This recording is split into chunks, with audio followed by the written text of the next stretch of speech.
One of the things that you said you think is the biggest opportunity for people right now is finding a solution for jobs that are being automated. What do you think that solution looks like? It's a huge problem to tackle. It's a big one. Every 2020 presidential candidate I talk to, or aspiring one, this is the chart that I drill in. And I've been tweeting about this a lot lately, but it's the one about routine work and non-routine work, and how the non-routine work jobs are the ones that continue to grow. Whether it's software engineer, typically white collar, or barber, typically blue collar, those are the jobs robots aren't going to mess with. Because trust me, there's no way a robot is replacing my barber. Between the creativity, the comedy, the therapy, T800 is not doing that. All right. Those are the skills that are really valuable for the next decade and beyond to come. And so I think part of it is branding.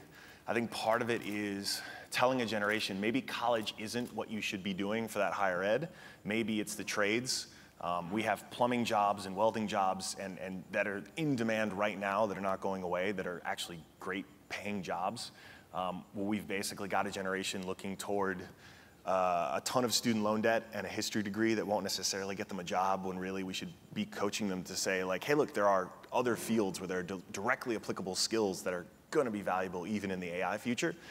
And then I think the other part is us thinking as a society how we're going to handle this transition, because I do think long term it will make our lives better, but in the short term it will be massive unemployment. All those jobs I was just talking about, retail, like I had at CompUSA, that obviously CompUSA is gone, but the retail world is going to look very different in 5 and certainly in 10 years when most of those jobs are automated. And that is a better shopping experience for all of us, but it means a ton of jobs are gone. Food service is going to look drastically different in 5 to 10 years, and that's a net positive, I do believe, for us. But we're talking about tens of millions of people in aggregate in the United States right now, and I don't think we've got any real plan. And so I think the private sector is still doing a great job. We're particularly interested in backing entrepreneurs, doing businesses that humans are uniquely good at, and then turning them into cyborgs, basically augmenting them using software. So things that require empathy, things that require creativity. There's a company called Papa, which is doing on-demand grandkids. Loneliness is a real epidemic for the elderly, and this is a way for usually college students, it doesn't have to be, to make great money spending time just conversing with or helping someone who's elderly do errands. And this is actually in tremendous demand because health plans realize how much value this provides to those people who are lonely, who need support. And that's another thing that robots are not going to do anytime soon. I think that's where more innovation needs to happen, and we're seeing it start, but we need more of it.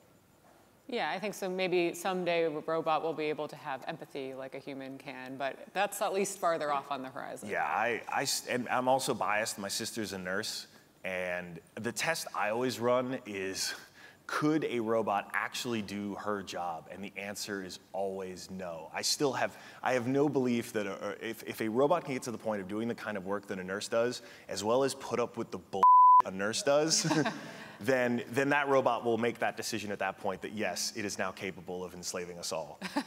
Because the work that professions like that do are things that I just don't believe a robot will ever do.